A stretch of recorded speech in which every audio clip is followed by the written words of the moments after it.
Good afternoon. Good evening. I'd like to call the Charles City Board of Supervisors work session to order. Mr. Chair, we're going to have a roll call. Board Member Hill, Present. Chairman Atkins. Present. Thank you. Gentlemen, we have a quorum. Thank you. At this time, we'll begin with our physical planning and policy objectives. Mr. Rogers. Thank you, Mr. Chairman.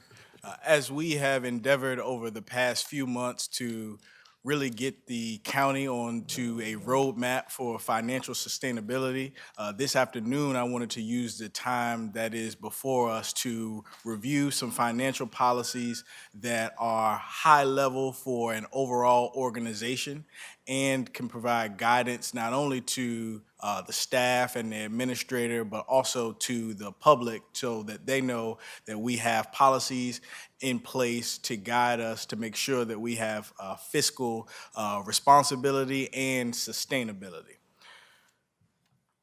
As you all are aware, later this month, we will be presenting the administrator's proposed fiscal 27 budget. And so in advance of that, I wanted to go over these policies because once we have an adopted budget for the new fiscal year, these are the types of policies that we would like to ask the board's consideration on after we have an approved budget. So jumping right in, the first set of policies that you'll see on the screen are related to financial operations. So budgetary control for transfer of funds. What this means is that there will be a policy that delineates who is able to transfer funds, what type, what amount, and what requires board approval. For example, the county administrator often has the ability, and this is in general, usually the county administrator or the city manager has the ability to transfer monies within a fund, but only the governing body can transfer funds make inter-fund transfers. Number two, you'll see monthly reporting. At the last regular board meeting, we had our second quarter report. The items contained in that second quarter report are the types of things that we would be looking to put into policy that would be a standard format for quarterly reporting. That not only serves the public and the board, but also serves the staff as they manage their agency budgets. Number three, you'll see a monthly review with the finance director and county administrator. This is a policy that would apply to the staff where on a monthly basis, there would be some level of review of agency budgets with the finance director and the county administrator. And then number four, you see quarterly reporting. Quarterly reporting, as I mentioned, similar to monthly reports, you will see as a policy that for the second quarter when we did that report at the last meeting, this is something that we will put in policy to make sure that everyone had understanding that we will continue and endeavor to make sure that this is a common practice within our financial operations. Then moving on to capital improvement budgeting. This is one that I think is significant for the county. As everyone is aware, for the current fiscal year, fiscal 26, the county does not have an approved capital improvement plan. Capital improvement planning is a significant and important aspect of financial sustainability, but also as a significant part of responsible budgeting. As everyone is aware, our capital needs and our infrastructure, even things that we might have on our nice to do rather than a have to do list, all should be incorporated into a capital improvement plan. So as regard to policy, number one, we want to make sure that we prioritize the capital needs of the community. Number two talks about developing a 5-year CIP in consultation with the public school system. As a component unit for budget purposes, the schools also have capital needs that need to be planned. A 5-year horizon is a best practice horizon for financial planning, but also for capital improvement budgeting. And we think that that is a good place for the county to endeavor to begin. In a capital improvement plan for each project or each asset under management, you would also include all the funding sources and uses for all projects. For example, some projects in our capital improvement plan may be funded using general fund cash. Other projects may be financed. And so you want to make sure when you have a capital improvement plan that we have identified those funding sources, not only for transparency, but so that in the annual budget, we know the amount of money that we are approving each and every year. Number 4, the first year of the CIP is the basis for your annual capital budget. Effectively, what that means is if we have one project in our capital improvement plan and it costs $50,000, and the best way to finance that is cash, then that becomes the basis for our capital budget for our for our annual budget. Number 5, maintain capital assets and protect investments. So even in a year where you may not want to endeavor to build something new or make new investments, you still need to protect and maintain the assets that you have. And so that's also a routine part of capital improvement planning. Many communities, we know that VDOT assists us with our roadways, but in many communities, roadway maintenance is a big part of the capital improvement plan, just as an example. Development or equipment maintenance and repair plan. So similar to assets, our equipment also needs a regular repair and replacement schedule. These large ticket items are also eligible for capital improvement budgeting and should be considered as well. Number 7, determine sustainable financing options. This is critical to being able to make sure that you have a CIP budget that is not only transparent, but it allows us to take advantage of the exercise of having a planning horizon. For example, a sustainable financing option would be one that you can finish paying down the debt within the useful life of the asset that you are acquiring. So for example, you would not typically want to, if using a personal home example, you would not typically want to finance a car for 30 years like you finance a mortgage. And so that's an example of making sure that you have a sustainable finance option. The other considerations for that also take into factor your debt, your available cash, and other things. Number 8, target percentage of general fund revenue for PAYGO. What PAYGO is cash.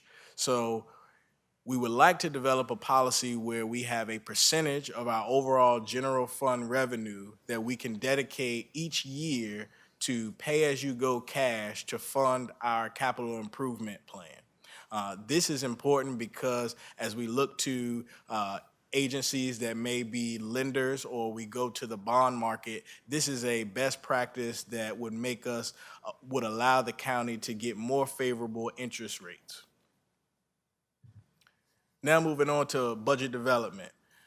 Number 1, under budget development, you want to make sure that we can maintain a diversified and stable revenue stream. So as everyone is aware, the largest source of revenue for local government is taxes, ideally real estate taxes. But there are also other revenue streams, various local taxes, various fees that communities may charge. And so we want to make sure that we have a diverse and stable amount of revenues for the community. Development can drive different and diverse revenue streams. Also, making sure that we maintain our infrastructure and assets so the value of our real property is higher is another way to help make sure we have stable revenue streams. Number 2, current revenues fund current expenses. So we are required by law to have a balanced budget. But we also want to make sure that we have a policy that requires us to have a structurally balanced budget.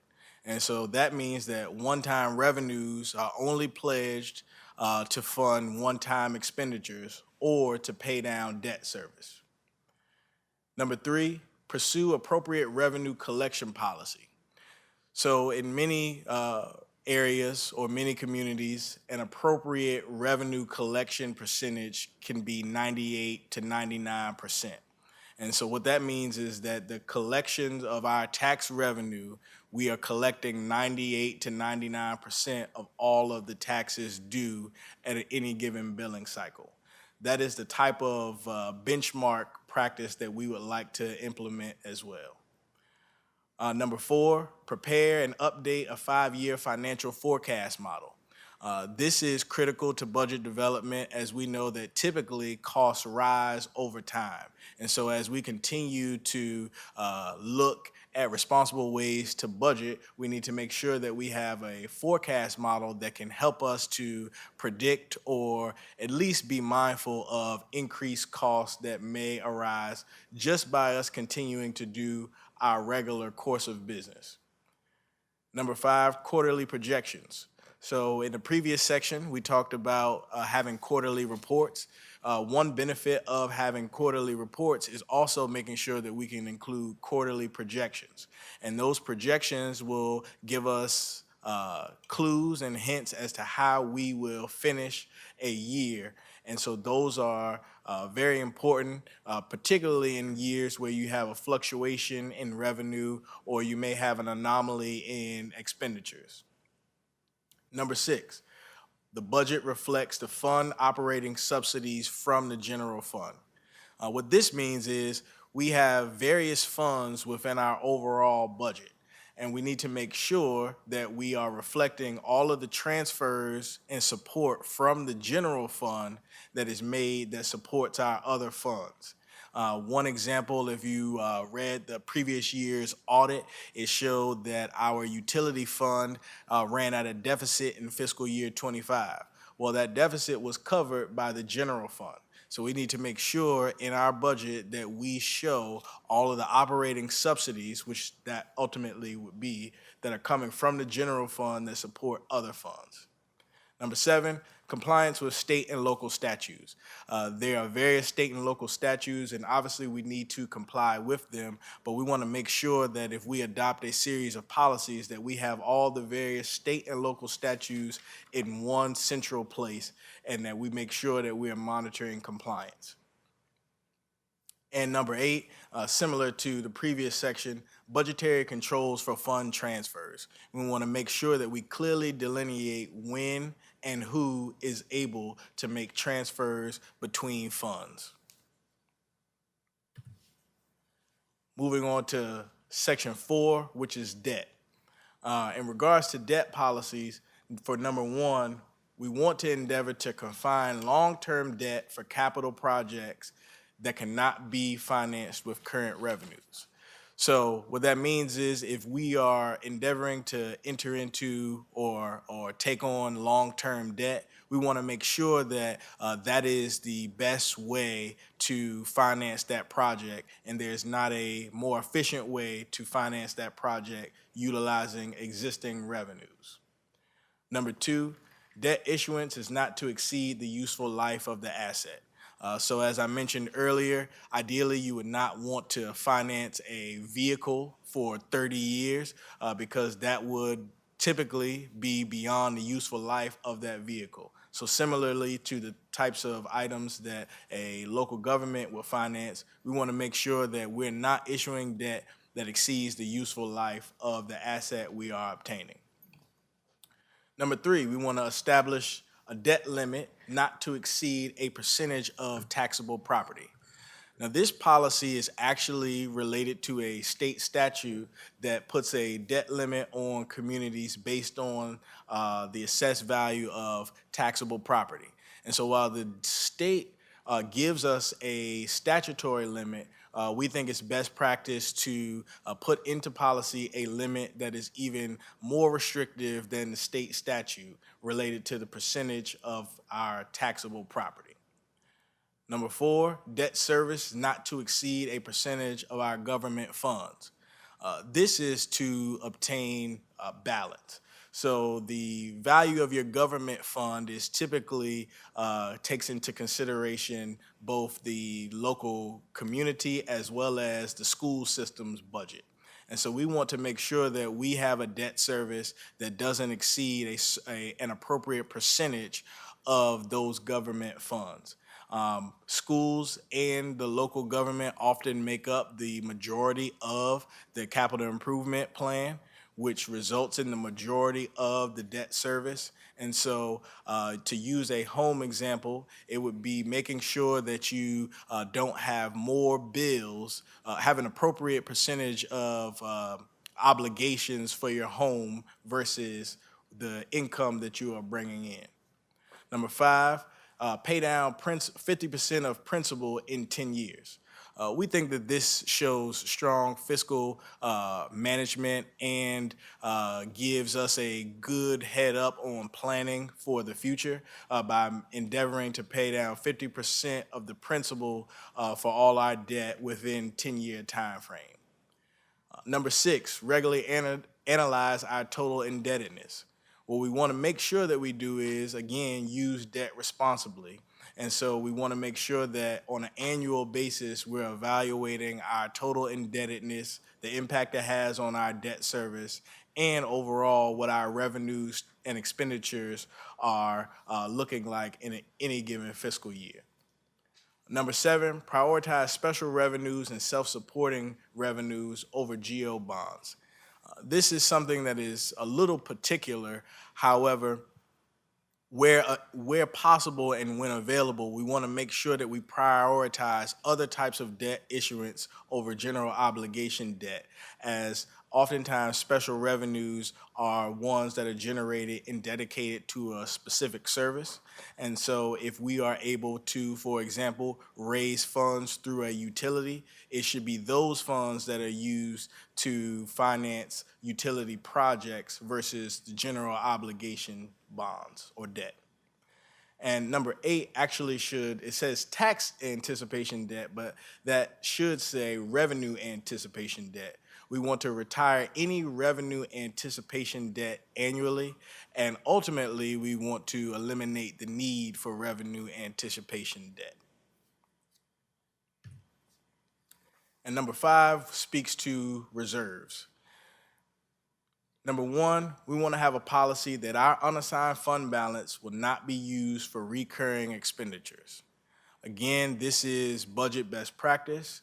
What this means is using essentially funds in our savings account to balance the budget for future obligations. And so we want to avoid this. Number 2, any use of unassigned fund balance must have a 24-month restoration plan as approved by the Board of Supervisors. Number 2 contemplates that we know that oftentimes we may find ourselves, and not just Charles City, but communities across the country may find ourselves in situations where unassigned fund balance needs to be used and is appropriate to use. However, we want to adopt a policy that in that instance, we also come with a repayment plan that restores that fund balance within a 24-month time frame. Number 3, we want to establish a minimum initial target for our unassigned fund balance to eliminate the need for revenue anticipation note borrowings. This minimum initial target is the amount of money in our fund balance that we should not go below, regardless of circumstance. And so we want to put that into a policy so that we can make sure that we have an appropriate amount of fund balance as we go through the years so that we don't find ourselves in a cash flow problem again. And then finally, number 4, adopt a plan to achieve that unassigned fund balance percentage of government funds. There are industry best practices related to what that percentage needs to be, but we feel that we need to adopt a percentage that's appropriate for our county and be able to adopt a plan to achieve that percentage of fund balance of our government funds. So again, I wanted to take the time today to give a broad overview of the overall policies that subsequent to our budget discussions, we will be asking the board to consider. And so at this time, I am open to any questions. Our budget, as we develop it, we'll have these policies, principles, and practices as relates to as we build the budget that we can look at and make sure we're applying what our controls are and what our procedures are. Yes, that's a great question. The budget that we are preparing adheres to these policies. Okay. And as we go through the approval of the budget, these policies will be developed hand in hand with it prior to it or after the budget. So we will ask for consideration on the policies after the budget, but through that deliberation process, you will see these things accounted for, the policies accounted for where appropriate within that budget. Okay. Yeah. Just as an example, let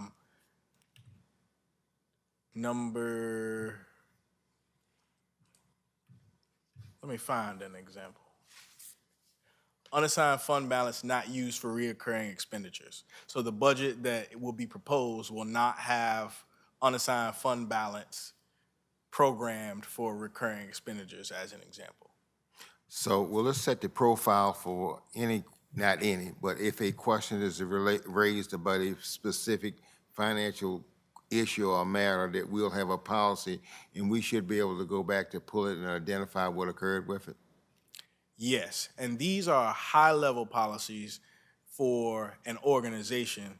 There are lower-level policies just for, I would say, department level in terms of more on the procedural side. So to your point earlier about the audit, some of the things that came up in the audit are on the procedural side, but this almost as a governor helps us to make sure that those internal procedures are also in line. Yes, sir. So each department, will they have a guidance or a handbook or procedures on how they should manage their individual budgets? Yes. Okay. So this is the beginning of a new budget year with a firm foundation that would produce or has the capacity of producing answers for the public's questions as relates to where our funds are, how they've been utilized, and what our practices and procedures are. Yes, sir. That is the goal. That is the goal. Yes, sir. Do we have internal automated systems to manage this? Not yet. They're not automated. We do have internal systems in place because people are systems, but they are not automated. So do we have a goal to develop or move towards an automated system that would manage this? Yes, we do. We do have plans for an automated system, but I want to perhaps caution and encourage that we did not get into the situation in one day, and so we will not get out all at one time, but this is definitely on the pathway.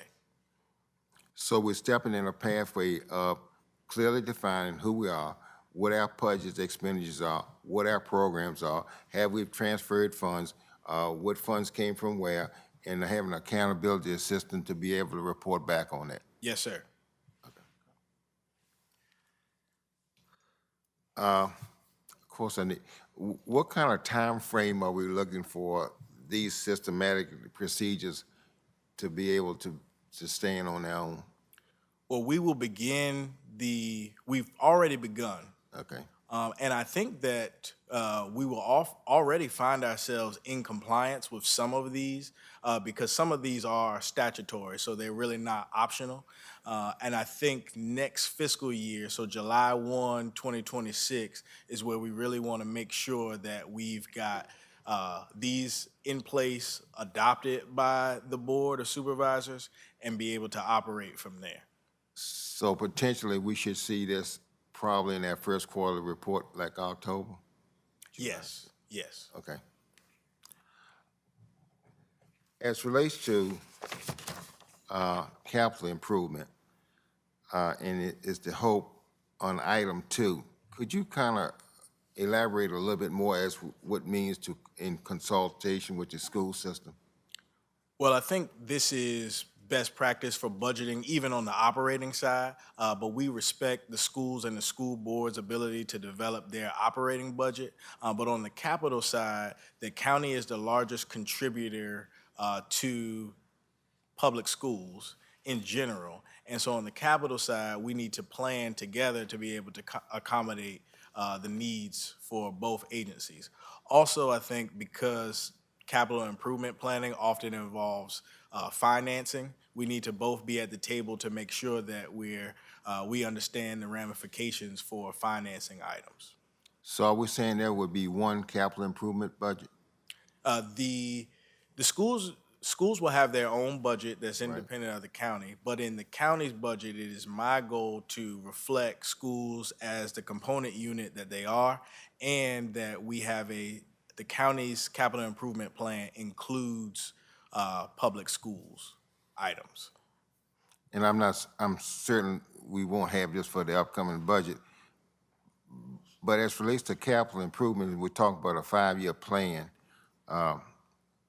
That will reflect anticipated costs in the future and revenues to identify? Yes, best practice would be to not only have the cost for the asset over 5 years, but to also have the operating impact for that cost over 5 years. So for example, if I buy 2 knuckle boom trucks for Public Works, the cost of the equipment, but there's also a cost for someone to operate them. There's also a cost to maintain them. So I can buy them one time, but I have to operate and maintain them over a larger planning horizon. So that is what we are also working to be able to get to in our capital improvement plan.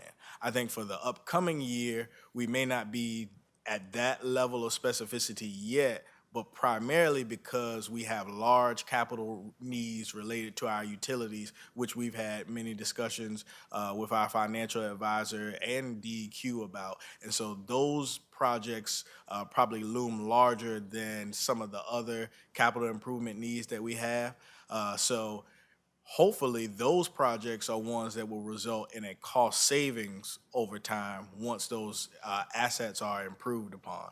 But yes, that is something that we will be building towards. Okay, could we go to the budget development item 7?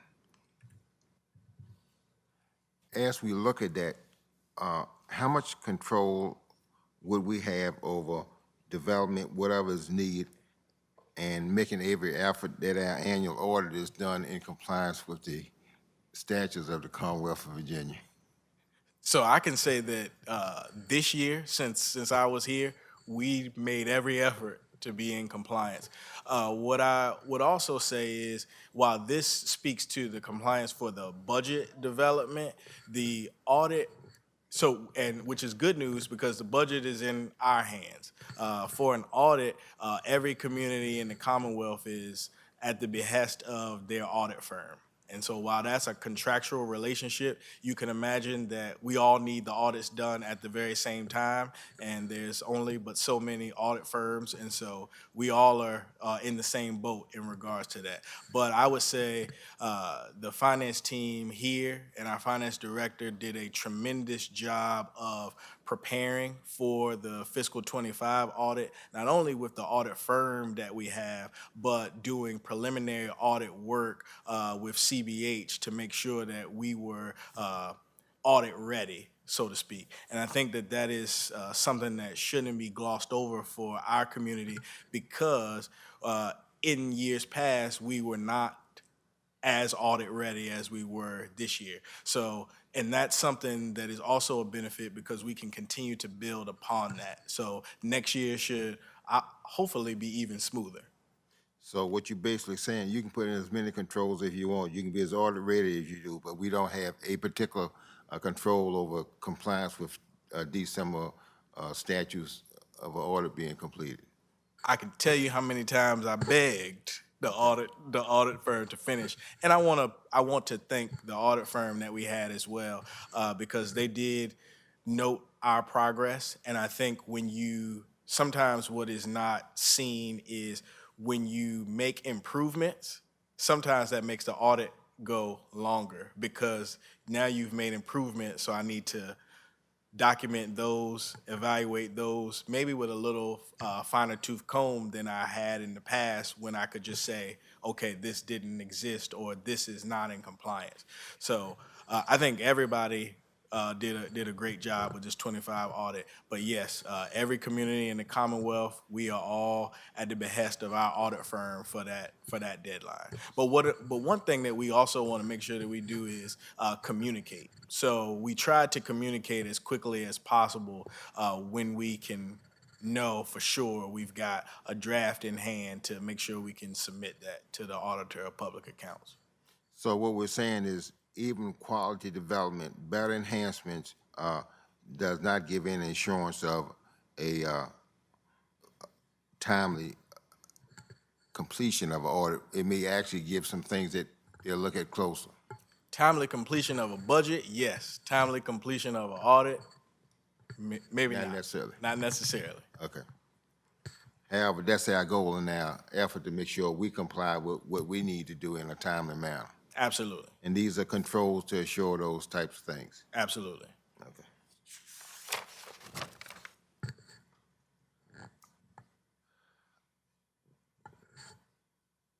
Debt, item 5, could you give me a particular area that we might want to discuss as relates to a 50% down payment on a 50% principal of 10 years?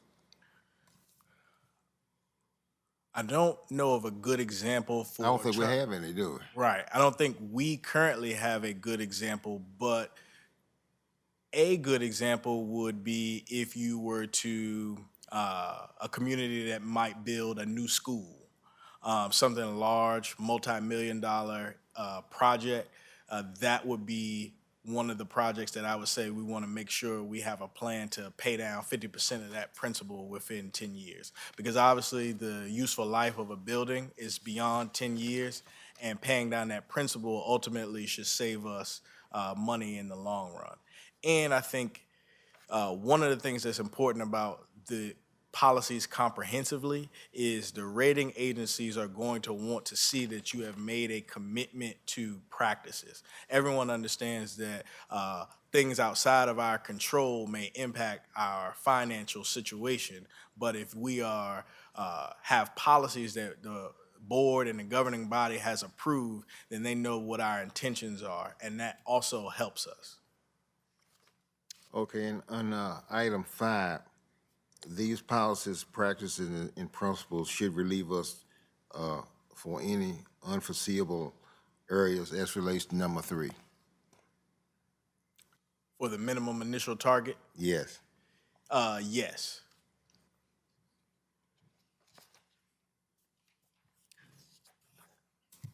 I appreciate these efforts. I would ask, most of these standards, these policies and practice procedures are newly being developed or enhanced policies, procedures, and practices for us? I would say in general, these would be new, but many of these policies and practices are either statutory requirements or they are enhancements on statutory requirements. And what I mean by that is maybe the state limit might be 15% and we develop a local limit of 10%, for example. So we could be more restrictive than the state allows, not less restrictive. Okay. And I'll just ask again, these are some practices that we can look forward to as our current budget is being developed, and we should have some measurable standards to see how compliant we are with them. Yes, sir. And we do have a target goal for measurability at least by October. Yes. Okay. October 26th. Yeah. Yes. I appreciate the efforts to substantiate that efforts are being made to have policies, procedures, and I will hold you accountable for us implementing and staying with those standards, or even giving us an update as to why we're not there based on circumstances or issues. And we should, to a degree, be moving towards a more accountable, answerable financial system of our budget. Yes, sir.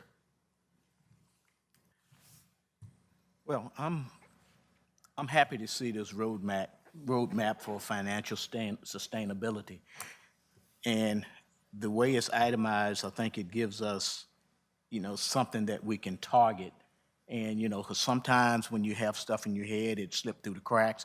But having this itemized like this, I think it's only going to be positive for us. And I look forward to implementing the ones that we're not doing now. So I think that we're heading in the right direction. And this helps a lot to see it in writing, outline exactly what direction we're going in. So thank you for your work on that. And just look forward to implementing what we need to do. Yes, sir. Thank you. Of course, I do have another question. We're not at the beginning of the fiscal year of 27. Will we be given a little update on how we're making progress on these policies, practices, and procedures? Yeah, so what I would ultimately like to do, now that I've heard your comments and questions tonight, what we can do is, once the budget is approved, before we post the approved budget, we can bring the set of policies, we can create a document with these policies in it, and we can also include that, kind of attach it to the adopted budget. That way, you've got everything kind of in one place, and we can use it, like you mentioned, as that report card where we can see compliance, and we can do compliance by fiscal year. For example, there's some things that I know that we are not in compliance in for the current fiscal year, but if the approved budget is approved as it's put together, we would be in compliance in for fiscal 27. And so I think that that would be good to monitor progress along the way. So I think we can pull that off. So what we're saying, according to our report card, general public questions, we should have a better capability of responding to those, not any, but general questions as relates to the financial stability and how we are operating the new FY 27 budget. Absolutely. That would certainly help me answer some questions. Okay, well, I want to thank you for the time and energy, and I'm sure your team has assisted with this also. Absolutely. I look forward to this growth and development, sustainability, as well as the capability to respond to financial questions. Yes, sir. That's all I have on that. Ms. Hill, I'm good. thank you. Thank you. Thank you.